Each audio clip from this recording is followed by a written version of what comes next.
Når vi har styr på vores søgeårsanalyse og har fundet ud af, hvad der bliver søgt på i forbindelse med Black Friday, og hvordan vi klarede os sidste år, så kan vi gå i gang med at kigge på nogle af de ting, som rent faktisk kan forbedre vores performance i år. Og en af de allervigtigste redskaber, man kan tage i brug i forbindelse med Black Friday på SEO-delen, det er title tags, og egentlig også metabeskrivelser, men nok primært title tags. Og grunden til, at det er rigtig vigtigt, det er fordi, når vi snakker Black Friday, så vil der være en øget efterspørgsel og en øget købsparathed på søgeord, som man allerede er indekseret på. Så hvis jeg med Sporty Spot i dag ligger nummer 1 på Carbon løbesko, så skal jeg forvente, at min konverteringsrate vil stige rigtig meget på Black Friday, hvis jeg kører Black Friday og har signifikante tilbud, der er konkurrencedygtige på markedet. Så derfor er det også ekstremt vigtigt, at jeg får så meget ud af min synlighed som muligt. Og det, som title tags kan påvirke, det er klikraten, altså CTR. Så hvis jeg ligger nummer 1 i dag, og måske har en CTR på omkring 4,5-5%, hvis jeg så går ind og for eksempel tilføjer mit title tags Carbon løbesko og sparer 50% Black Friday tilbud, så vil jeg forvente, at jeg bliver væsentligt mere konkurrencedygtig CTR-mæssigt. Specielt hvis mine konkurrenter også kører Black Friday og har inkorporeret de her spar 50% eller lignende i deres title tags.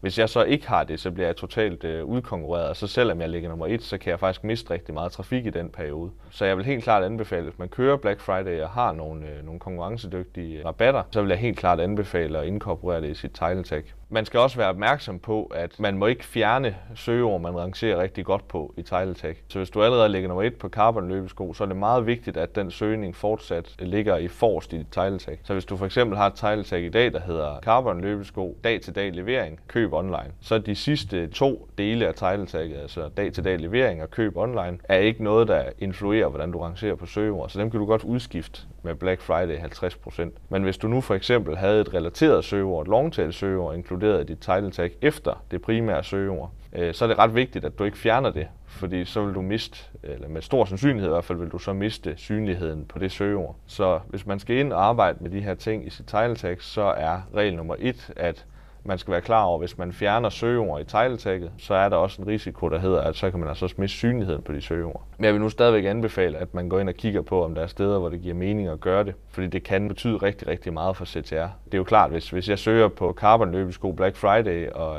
kommer ind og ser 4-5 organiske resultater, og 4 af dem skriver, at de har 50% tilbud, og den sidste, som så er mit site, ikke skriver noget, så vil jeg umiddelbart som bruger antage, at det er fordi, at det site ikke kører Black Friday. Så man skal lige være klar over, at der altså også er en risiko forbundet med ikke at gøre det, fordi så kan man få en rigtig lav CTR på Black Friday. Hvornår skal man så ændre sine title tags? Jamen det skal man nok gøre i hvert fald 2 uger før, for at Google har tid til at indeksere det, så det rent faktisk bliver synligt på Black Friday. Det er en lille smule ærgerligt at gøre det 3 dage før, og så når Google ikke at crawl alle sider, og så sidder man alligevel med samme title tags på selve dagen. Og måden man skal bygge sine title tags op på, jeg var lidt inde på det før, sørg for stadigvæk at have sit primære søgeord forrest i title tagget. Hvis man bruger longtail søgeord, så ser man kan lade dem stå, og så måske til allersidst skrive spar 50%.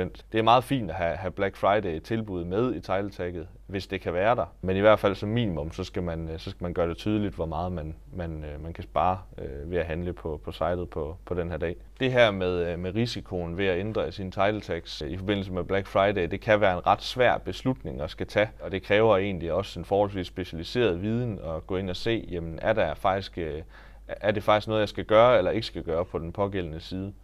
Og der er man jo velkommen til at række ud til os, hvor vi vil kunne hjælpe med den slags, fordi vi netop har specialiseret viden i SEO som helhed, men også SEO i forbindelse med Black Friday. Så hvis man er i tvivl om, hvordan man griber det an, så tænker jeg, så kan man række ud til os.